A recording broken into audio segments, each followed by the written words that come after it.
비판하지 말라. 우리가 주일 오전마다 산상설교를 우리가 배워오고 말씀을 묵상하고 있습니다. 예수님께서 팔복을 통해서 말씀하시기를 긍휼히 여기는 자는 긍휼히 여김을 받을 거라고 말씀하셨습니다. 또한 예수님께서 주기도문을 통해서 가르쳐 주시며 이렇게 또 말씀하셨죠. 너희가 사람의 죄를 용서하면 하나님께서도 너희 죄를 용서할 것이고 너희가 사람의 죄를 용서하지 아니하면 하나님께서도 너희 죄를 용서하지 않을 것이다. 두 가지가 같은 가르침입니다. 너희가 다른 사람에게 긍휼을 베풀면 하나님께서도 너희를 긍휼히 여겨주실 것이다. 너희가 다른 사람을 향하여 긍휼을 여기면 하나님께서 너희를 심판하실 때 긍휼이 있는 심판을 하실 것이고 너희가 다른 사람을 긍휼히 여기지 아니하면 하나님은 너희를 심판하실 때 긍휼이 없는 심판을 하실 것이라는 말씀이죠. 너희가 사람의 죄를 용서하면 하나님이 너희 죄를 용서하실 거라는 겁니다. 그러나 너희가 사람의 죄를 용서하지 아니하면 하나님께서도 너희 죄를 용서하지 않는다고 하신 겁니다. 오늘 말씀도 같은 맥락입니다. 너희가 형제를 비판하면 너희가 비판하는 것으로 너희도 하나님의 심판을 받을 것이다. 하나님의 비판을 받을 것이다. 그렇게 말씀하고 있는 것이죠. 자, 1절 말씀을 보겠습니다.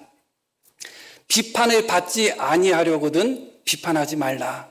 이어지는 말씀. 너희가 비판하는 그 비판으로 너희가 비판을 받을 것이다. 이 비판이라는 단어는 정죄한다 혹은 심판한다 그런 의미가 있습니다.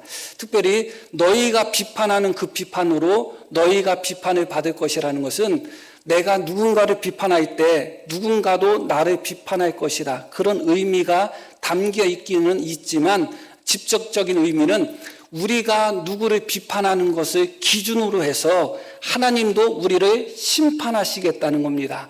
너희가 하나님 앞에 심판을 받지 않기 위해서 이 비판이라는 단어는 심판이라는 단어거든요.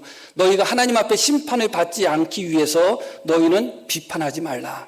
너희가 형제를 비판하면 너희가 비판하는 그것으로 말미암아 하나님께서 너희를 비판하실 거라는 겁니다. 너희가 긍휼히 여기면 하나님이 너희를 긍휼히 여길 것이다. 너희가 형제의 죄를 용서하면 하나님이 너희 죄를 용서하실 것이다. 너희가 형제를 비판하지 않고 긍휼히 여기면 하나님이 너희를 긍휼히 여길 것이지만 너희가 형제를 비판하면 하나님도 너희를 심판하실 것이다. 너무너무 명확한 말씀인 것이죠. 너무 명확하지만 너무 두려운 말씀인 것입니다. 특별히 우리가 누군가를 판단하고 누군가를 비판하고 누군가를 정죄한다는 것은 정말 모든 사람이 가지고 있는 그런 인간의 부족함이 아닌가 생각합니다. 여기서 자유로운 사람은 없는 것 같습니다. 목사 자신도 그렇습니다. 우리는 누군가를 비판하고 누군가를 정죄하고 누군가를 비난하는 것을 통해서 묘한 쾌감을 얻습니다. 그렇기 때문에 오징어보다도 더 맛있는 게 사람 뒤에서 이야기하는 거 아니겠어요? 인간은 그런 존재이거든요. 특별히 근데 여기서 더 문제되는 것은 무엇이냐면 우리가 누군가를 비판하고 혹은 누군가를 비난하고 판단하고 정죄할 때 언제나 그 기준이 나 자신이라는 것이 문제인 것입니다. 2절 말씀을 한번 보겠습니다. 너희가 비판하는 그 비판으로 너희가 비판을 받을 것이요 너희가 헤아리는 그 헤아림으로 너희가 헤아림을 받을 것이다. 이 헤아린다는 단어는 자나 혹은 대박이나 그런 것을 가지고 무엇을 측량하는 것을 이야기하는 겁니다. 대박을 가지고 한 대, 두 대 이렇게 측량하는 것, 또 자를 가지고 한 자, 두 자 이렇게 측량하는 것이죠.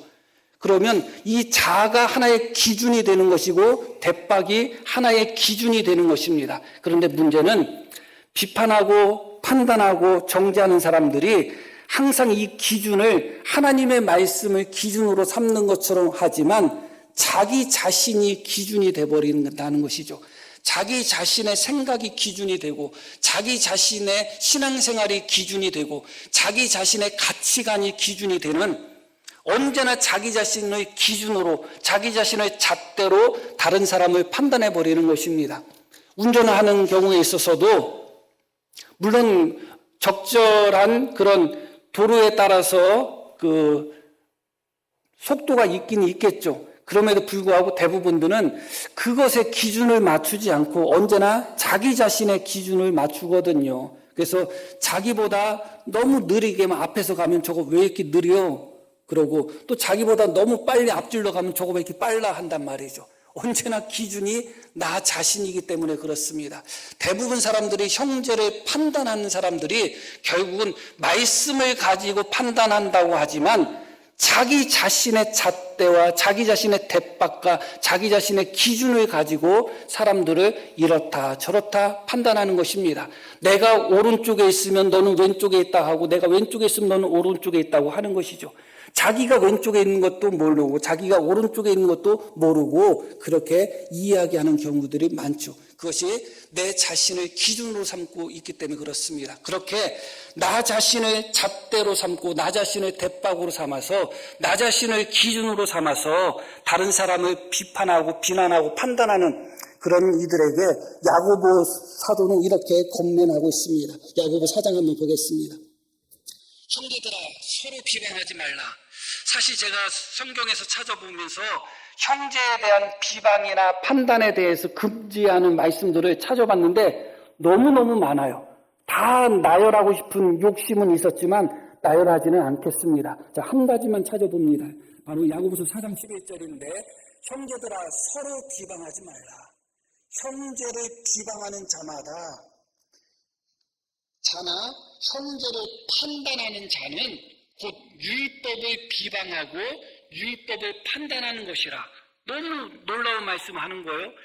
형제를 판단하거나 형제를 비방하는 자는 그 형제를 판단하고 그 형제를 비방하는 것처럼 보이지만 실상은 하나님의 율법을 판단하고 하나님의 율법을 비방하는 것이 된다. 그렇게 이야기하고 있습니다. 왜 그런가? 계속 이렇게 말씀이 나와요. 내가 만일 율법을 판단하면 율법의 준행자가 아니요 재판관이로다. 이어지는 말씀 속에서 입법자와 재판관은 오직 한 분이시니 능히 구원하기도 하시며 멸하기도 하시느니라. 너는 누구이기에 이웃을 판단하느냐. 모든 사람들은 다 입법자가 아니라 재판관이 아니라 준행자다. 하나님의 율법을 하나님의 말씀을 다 순종하는 사람들이라는 것이죠. 그런데 형제를 판단하는 사람은 판단하는 순간 자기가 하나님의 말씀을 준행하는 진행자가 아니라 하나님의 말씀을 판단하는 재판관의 자리에 앉게 된다는 것입니다. 그런데 입법자와 재판관은 오직 하나님 한 분뿐이라는 것이죠. 그런데 왜 형제를 판단하는 것이 율법을 판단하고 율법을 비방하는 것인가? 그것은 이미 율법에서 하나님께서 형제를 자기 몸처럼, 이웃을 자기 몸처럼 사랑하라고 말씀하셨기 때문에 그래요. 이미 예수님께서 말씀을 통해서 비방하지 말라고 말씀하셨기 때문에 그래요. 비판하지 말라고 말씀하셨기 때문에 그래요. 그것은 예수님이 세우신 율법이고 하나님이 세우신 율법입니다. 하나님은 우리에게 형제를, 이웃을 내 몸처럼 사랑하고 형제를 비판하지 말고 비난하지 말라고 하나님은 우리에게 율법을 세워서 주셨습니다. 그런데 우리가 누군가를 판단하고 누군가를 비난한다는 것은 하나님의 율법이 틀리다고 이야기하는 거예요. 그것이 곧 율법을 판단하고 율법을 비방하는 것이 된다. 하나님은 형제를 판단하지 말라고 했는데 우리는 형제를 판단해요. 그 이야기는 형제를 판단하지 말라고 하는 하나님의 율법이 잘못됐다는 이야기잖아요. 그것은 곧 다시 말씀드리면 형제를 판단하는 것이 곧 하나님의 율법을 판단하는 것이다. 형제를 판단하는 것은 율법의 준행자의 자리에서 하나님만이 할 수 있는 율법의 집행자, 율법의 재판관의 자리에 서는 것이다. 그런데 많은 사람들이 지금도 이 함정에서 벗어나지 못하고 있습니다. 목사인 저도 조심하려고 하지만 어느 순간에 보면 사람을 쉽게 판단하는 그런 내 자신을 발견하게 되는 것입니다. 이것은 우리에게 너무너무 부족한 것이죠. 우리는 이 부분에 있어서 예수님의 본을 한번 찾아볼 필요가 있습니다. 요한복음 12장 말씀 한번 보겠습니다.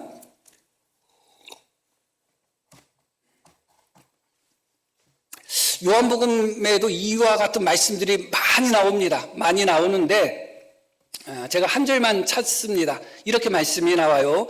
사람이 내 말을 듣고 지키지 아니할지라도, 사람이 내 말, 예수님의 말씀을 듣고 지키지 아니할지라도 내가 그를 심판하지 아니하노라. 이 심판이라는 단어와 오늘 우리가 읽으신 본문에 나와 있는 비판이라는 단어가 똑같은 단어예요. 사람이 내 말을, 주님의 말씀을 듣고 지키지 아니할지라도 우리 예수님은 그를 심판하지 아니하겠다. 너무 놀라운 말씀이에요. 해석이 필요한 말씀이지만 이 부분에 대해서 오늘 해석하지는 않습니다. 그냥 말씀 그대로 보시면 될 것 같습니다. 왜 그런가? 내가 온 것은 세상을 심판하려 함이 아니요 세상을 구원하려 함이로다. 우리 주님이 오신 목적은 세상을 심판하기 위하여 오신 것이 아니다. 만약에 세상을 심판하신다면 우리 주님이 심판하셔야지 누가 심판하겠어요? 우리 주님은 죄가 없는 분이시잖아요. 누군가를 정죄한다면 우리 주님이 정죄하셔야지 누가 정죄하겠어요? 그런데 우리 주님께서 뭐라고 말씀하시냐? 심지어 사람이 내 말을 듣고서 지키지 아니할지라도 나는 그를 심판하지 않겠다. 왜냐하면 내가 온 것은 세상을 심판하러 온 것이 아니고 도리어 세상을 구원하려 함이라. 예수님은 세상을 구원하고자 하는 목적 가운데 심지어 주님의 말씀에 불순종하는 자라 할지라도 예수님은 심판하지 않겠다고 말씀하셨는데 우리가 무엇이 간데 형제를 심판하고 형제를 정죄하고 형제를 비판하는 그런 모습을 보이고 있느냐 말이죠. 너무너무 부족한 모습이죠. 주님은 이 말씀 그대로 실천하셨습니다. 대표적인 것이 간음하다가 현장에서 잡힌 여인에 대한 기사입니다. 말 그대로 한 여자가 간음하다가 현장에서 잡혔습니다. 현장에서 잡혔다는 게 중요해요. 그런데 모세의 율법은 그런 여인은 돌로 쳐서 죽이라고 했다. 돌로 쳐서 죽이라고 했다고 했을 때 간음이 다 똑같은 간음이 아니거든요. 그러니까 처녀가 범하는 일 혹은 유부녀가 범하는 간음 또 약혼자가 범하는 간음이 다 잣대가 다르거든요. 그런데 성경에서 간음한 사람을 돌로 치라고 하는 경우는 어떤 경우냐면 약혼한 여자가 자기 남편 대 정혼자가 있음에도 불구하고 누군가와 그런 간음의 행위를 했을 때 성경은 돌로 치라고 합니다. 그 이야기는 무슨 얘기예요? 이 여자는 창녀가 아니라는 거예요. 누군가와 약혼한 여인이라는 거예요. 아주 잘못한 거죠. 창녀가 그런 행동을 했다 할지라도 잘못한 것인데 누군가와 약혼한 것은 그때 당시 약혼은 지금의 결혼과 똑같은 효력이 있습니다. 그러니까 약혼하고 그럴 수도 있지 그 차원이 아닙니다. 그런데 누군가와 약혼한 한 여인이 현장에서 간음하다가 현장에서 잡힌 거예요. 그런데 그 현장에서 함께 간음했던 그 남자는 어디 있어요? 참 나쁜 인간들이죠. 여자만 잡아왔어요. 그러면서 뭐라고 하냐? 모세의 율법은 이런 여자를 돌로 쳐서 죽이라고 했는데 당신은 뭐라고 이야기하겠습니까? 그때 주님이 어떻게 하죠? 아무런 답변하지 아니하시고 허리를 숙이고 땅에다 뭘 쓰셔요. 뭐 쓰셨는지 모릅니다. 사람마다 다 상상은 하죠. 어떤 이들은 아마 10계명을 썼을 것이다 그렇게 말하는 분도 있고 어떤 분들은 거기 있는 사람 한 사람들의 숨겨진 죄악을 썼을 것이다 그렇게 말한 분도 있고 또 어떤 분은 그냥 끄적끄적거리셨을 것이다 그렇게 말하는 분도 있고 우리는 모릅니다. 무엇을 쓰셨는지 모르고 주님이 하신 말씀은 알아요. 그렇게 땅에 무엇을 쓰시다가 주님이 다시 허리를 펴시고 사람들을 보고 뭐라고 말씀하셔요?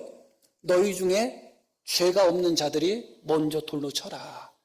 그 이야기를 듣고 사람들이 다 찔림을 받아서 하나씩 그 자리를 다 떠납니다. 그런 후에 요한복음 8장 이어지는 말씀입니다. 예수께서 일어나사 여자 외에는 아무도 없는 것을 보시고 이르시되 여자여 너를 고발하던 그들이 어디 있느냐. 여자여 너를 고발하던 그들이 어디 있느냐. 너를 정죄한 자가 없느냐. 똑같은 단어입니다. 너를 정죄한 자가 없느냐. 이어지는 말씀 여자가 대답하죠. 대답하되 주여 없나이다. 예수께서 이르시되 나도 너를 정죄하지 아니하노니 가서 다시는 죄를 범하지 말라 하시니라. 너무 충격적인 말씀이에요. 왜냐? 그 여인은 간음하다가 현장에서 잡힌 여자예요. 이거는 다른 정상 참작할 게 없어요. 그런데 예수님은 놀랍게도 다시는 죄를 범하지 말라는 것은 그 여자가 실제로 가늠했다는 거예요? 안 했다는 거예요? 했다는 거예요, 실제로. 그런데 예수님 뭐라고 말씀하셔요? 나도 너를 정죄하지 아니하노니 가서 다시는 죄를 범하지 말아라. 예수님께서 세상에 오신 것은 세상을 심판하려 하심이 아니라 세상을 구원하려 하십니다. 그렇기 때문에 내 말을 듣고 너희가 순종하지 않는다 할지라도 나는 너희를 심판하지 않을 것이다. 왜냐하면 내가 온 것은 세상을 구원하려 함이라고 주님은 말씀하셨고, 그 말씀 그대로 가늠하다가 현장에서 잡힌 여인에게도 나도 너를 심판하지 않겠다. 나도 너를 정죄하지 않겠다. 너희 중에 죄 없는 자가 먼저 돌로 치라고 했다면 누가 가장 먼저 돌을 들면 돼요? 예수님이 드시면 돼요. 예수님 죄가 없었잖아요. 그런데 죄가 있는 자, 자신의 허물이 대들보만큼 더 많은 자, 더 큰 자들이 돌을 놓고 떠난 것은 이해가 가지만 전혀 죄가 없으신 예수님께서 나도 너를 정죄하지 않는다는 말씀은 이해하기가 어렵죠. 그러나 주님은 그런 삶을 사셨습니다. 겟세마네 동산에서 예수님은 십자가를 앞두고 세 명의 제자들에게 특별하게 부탁하셨잖아요. 내 마음이 심히 고민하여 죽게 되었으니 나와 함께 기도하자. 11명의 제자들 중에 딱 3명에게만 처음으로 함께 기도하자고 주님은 부탁하셨어요. 부탁하시면서도 내 마음이 고민하여 죽게 되었다고 그렇게 예수님의 괴로운 심정을 토로하면서 부탁하셨어요. 그런데 그 3명의 제자들이 어떻게 했죠? 잤잖아요. 우리 같으면 그렇게까지 부탁했는데 자고 있는 제자들의 모습을 보면 어떤 생각이 들겠어요? 그런데 우리 예수님은 뭐라고 말씀하셔요? 너희가 마음에는 원이지만 육신이 약하구나. 그게 우리 주님이란 말이죠. 나도 너를 정죄하지 않는다는 거예요. 자, 이렇게 주님의 기준으로 심판을 받고자 원해요. 아니면 우리의 기준으로 내가 다른 사람을 향하여 판단하고 내가 다른 사람을 향하여 정죄하고 내가 다른 사람을 향하여 이렇다 저렇다 하고 있는 내가 갖고 있는 그 잣대로 심판을 받기를 원해요. 만약에 여기 계신 분들이 내가 다른 사람을 측량하고 내가 다른 사람을 판단하고 내가 다른 사람을 평가하는 그 잣대를 가지고 하나님이 우리를 심판하신다면 아무도 구원 얻을 사람은 없습니다. 그런데 주님이 뭐라고 말씀하셔요? 긍휼히 여기는 자는 긍휼히 여김을 받을 거라는 겁니다. 긍휼히 여기는 자는 불쌍히 여기시는 나도 너를 정죄하지 아니하노니 가서 다시는 죄를 범하지 말라고 하시는 불쌍히 여기시는 주님의 잣대로 심판을 받을 것입니다. 그러나 긍휼히 여기지 않는 자, 비판하는 자들은 자기가 비판하는 그 잣대로 하나님께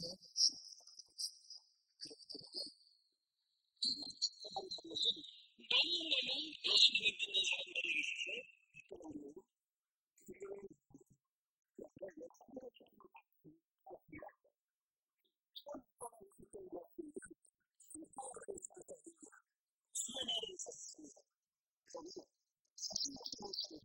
우리가 만나게 될 예수님, 재림하셔서 만나게 될 예수님은 무엇을 하러 오시나요? 심판하러 오시잖아요. 그 주님 앞에 다 선다는 것이 무서운 거예요. 처음에 주님은 구원하러 오셨기 때문에 사람이 내 말을 듣고 순종하지 않는다 할지라도 순종하지 않겠다고 말씀하셨잖아요. 하시면서 하셨으면 사실은 심판의 주먹으로 오시는 예수님은 심판의 주먹으로 오셨기 때문에 심판하시고 심판하실 때 어떻게 심판하실 것인가? 비판한 자는 그가 비판한 자를 심판하실 것이고 긍휼히 여긴 자는 그가 긍휼히 여긴 만큼 심판하실 것입니다. 주님이 오시기까지 자기가 기준이 되고 자기가 잣대가 되고 자기가 벽박이 됐어요. 자기 기준으로 쉽게 성서를 판단하고 쉽게 성경을 비판했던 사람은 마지막 심판처럼 오시는 주님 앞에 내가 판단한 대로 내가 비판한 대로 그런 심판을 받을 것입니다. 그러나 형제를 불쌍히 여긴 자는 주님 앞에 불쌍히 여김을 받을 것입니다. 형제를 사랑한 자는 주님 앞에 사랑함을 받을 것입니다. 형제를 용서한 자는 주님 앞에 용서함을 받을 것입니다. 그게 성경이 우리에게 가르쳐주는 진리의 말씀인 것입니다. 그렇기 때문에 누구를 비판하지 않아도는 스스로 선을 긋는 문제입니다. 이 영원하고 직접적인 관련이 있는 것입니다. 내가 누구를 용서하고 용서하지 않고도 기사성들의 문제가 아니라서 이 영혼과 직접적으로 관련이 있는 것이잖아요. 그렇기 때문에 우리 예수님은 우리에게 다른 사람을 판단하고 비판하기 전에 먼저 나 자신을 돌아보라고 말씀하고 계십니다. 자, 5절 말씀만 보겠습니다. 외식하는 자여, 먼저 내 눈 속에서 들보를 빼어라. 그 후에야 밝히 보고 형제의 눈 속에서 티를 빼리라. 내 눈 속에 무엇이 있다는 거예요? 들보가 있다는 겁니다. 그것을 어떻게 해야 된다? 빼야 된다. 왜냐하면 이것이 무엇과 관련이 있다는 거예요? 구원과 직접적으로 관련이 있다는 것입니다.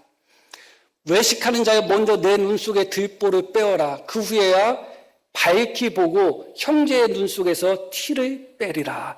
형제의 허물, 형제 눈 속에 있는 티끌을 그것을 발견하고 그를 판단하고 그를 비판하기 전에 그러면 하나님 앞에 그런 심판을 받을 수밖에 없기 때문에 너 자신을 먼저 판단하고 너 자신의 허물을 먼저 들여다보고 너 자신의 눈에 있는 들보를 먼저 빼라고 하는 것입니다. 여기서 외식하는 자여 먼저 내 눈 속에 들보를 빼라 이렇게 말씀이 나오는데 산상설교에는 세 가지 먼저가 나옵니다. 세 가지 먼저. 첫 번째 먼저는 무엇이냐? 예물을 제단에 드리다가 형제에게 원망 들을 일이 있으면 먼저 가서 형제와 어떻게 하라? 화목하라. 그게 첫 번째 먼저입니다. 그게 산상설교에서 우리에게 말씀하신 첫 번째 먼저. 우리가 그 무엇보다 가장 우선순위를 두어야 되는 가장 중요한 먼저 중에 첫 번째가 무엇이다? 형제와 화목하는 것이다. 형제의 죄를 용서하고 형제에게 죄를 범한 것이 있으면 용서받는 것, 형제와 화목하는 것, 심지어 예물을 제단 앞에 드리다가도 형제에게 잘못한 일이 있어서 형제에게 원망드릴 일이 기억이 나면 제단에다 예물을 놓고 먼저 가서 형제와 화목하라. 두 번째 산상설교에서 먼저가 있습니다. 그것은 뭐냐? 너희는 먼저 그의 나라와 그의 의를 구하라는 것입니다. 그게 성도들에게 있어서 우선순위로서 중요한 것이라는 것이죠. 먼저 주님의 나라, 먼저 주님의 의를 구하라. 그리고 세 번째 먼저가 무엇이냐?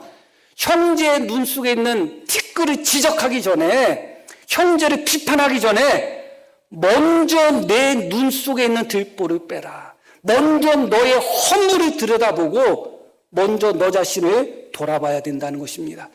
이게 세 가지 먼저에 속해 있는 거예요. 다시 말씀드리면 우리가 가장 중요시 여겨야 되는 것, 가장 우선순위해야 되는 세 가지가 산상설교에 나오는데 그 중에 하나가 무엇이냐?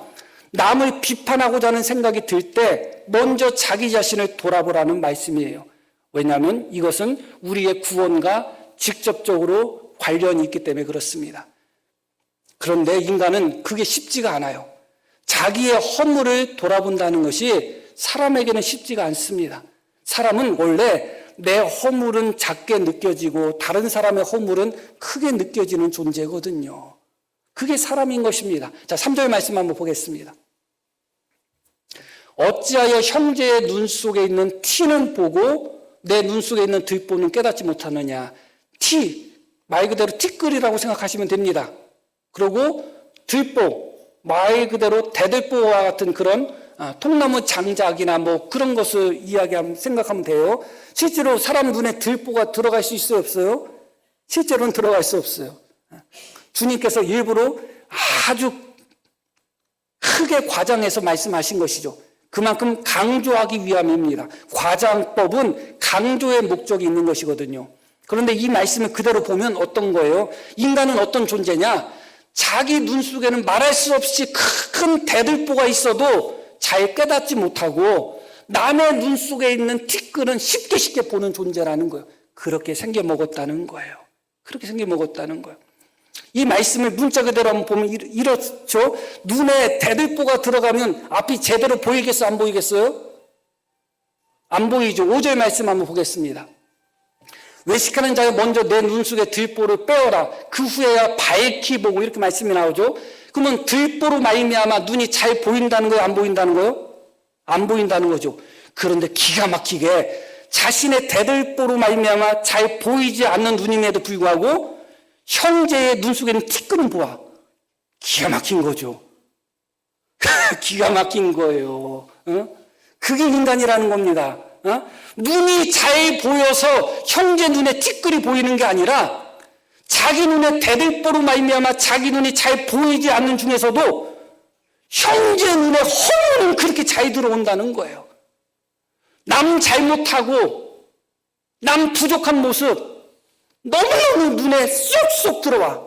너무너무 쉽게 들어와. 그게 인간의 본질이고 본성이라는 것입니다.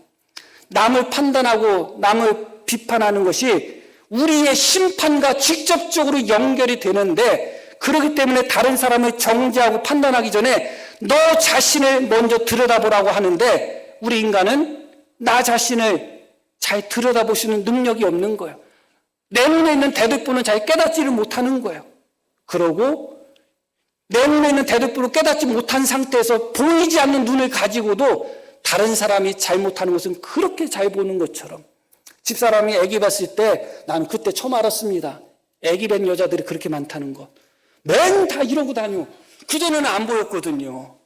저희 매형이 유리 그 사업을 하는데 몇 번 도와준 적이 있습니다. 그럼 유리 같은 거 싣고 다니는 차는 약간 삼각대 같은 것에 유리 문 같은 거 싣고 다니거든요.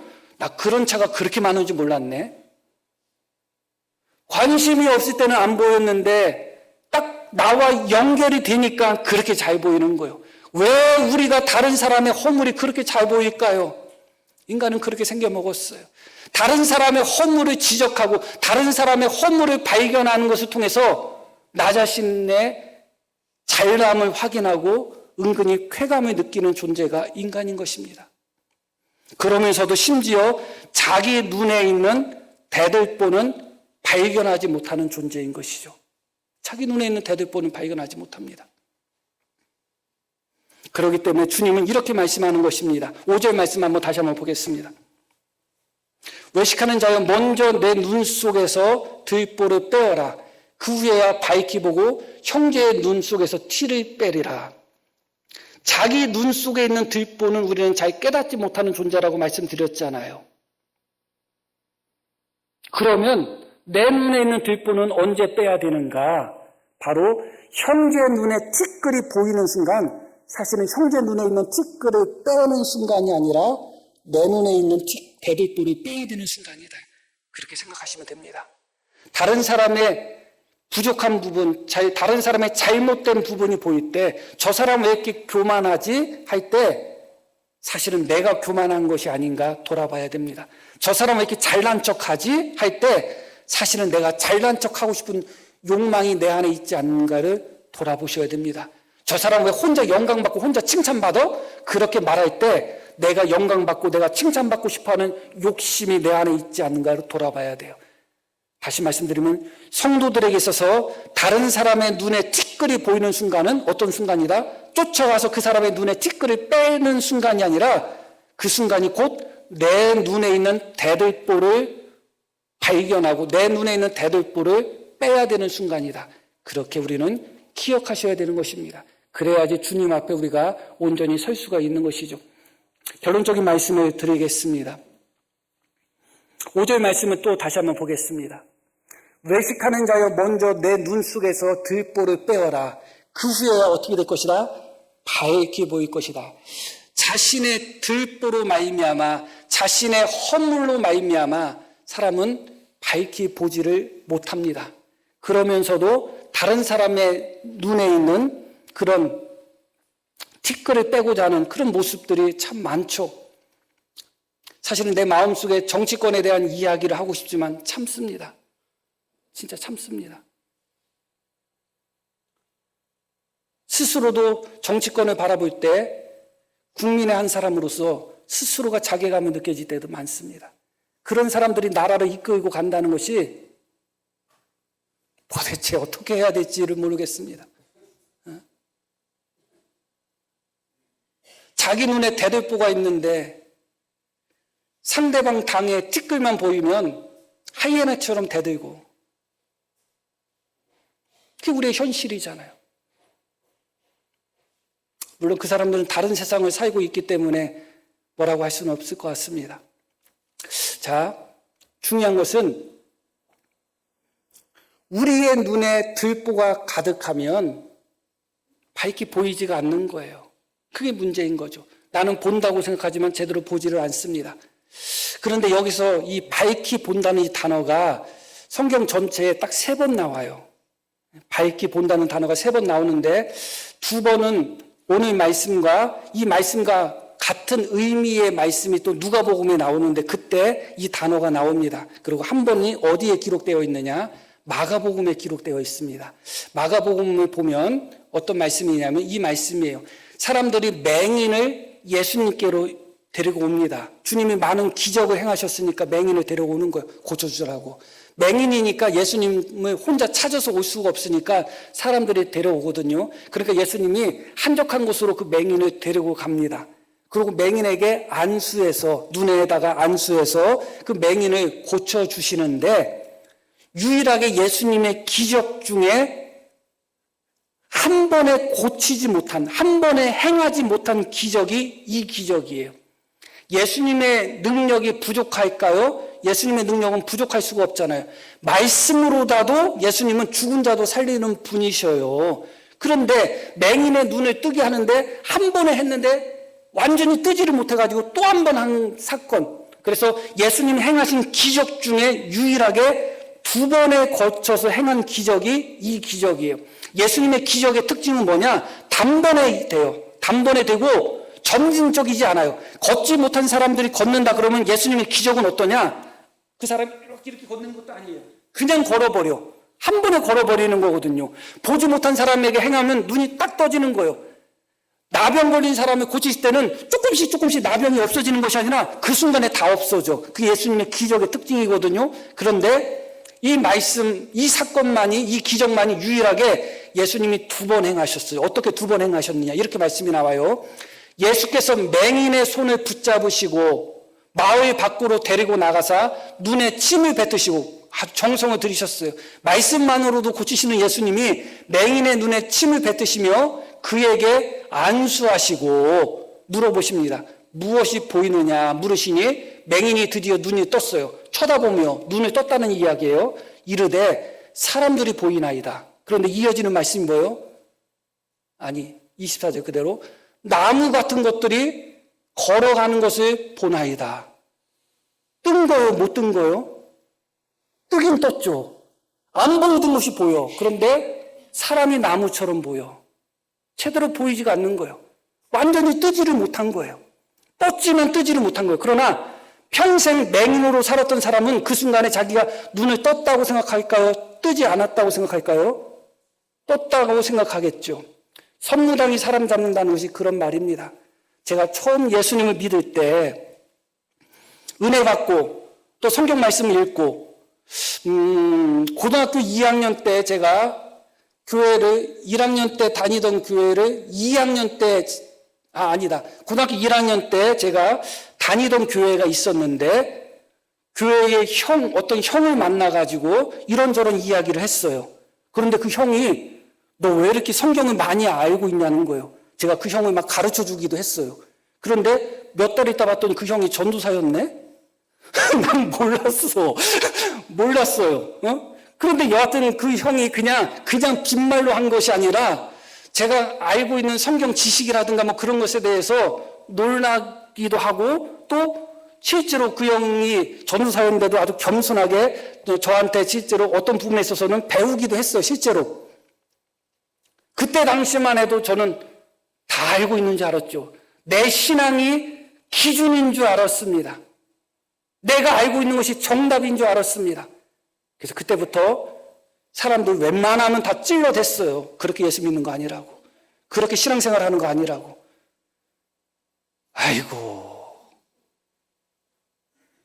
사람을 나무처럼 보는 수준에서 마치 눈이 떠서 환하게 보는 것처럼 이 사람을 지적하고 저 사람을 지적하고 다녔어요. 신앙생활 그렇게 하는 거 아니야. 예수 믿는 사람은 왜 오락실 다녀? 오락실 다닌 사람도 나한테 뒤지게 혼났어요. 예수 믿고 오락실 간다고. 그런데 지금 우리 아들 날마다 하루 24시간 중에 한 대여섯 시간은 오락하면서 삽니다. 그냥 놔둡니다. 잘한다 못한다가 작은 아들, 큰 아들 아니에요.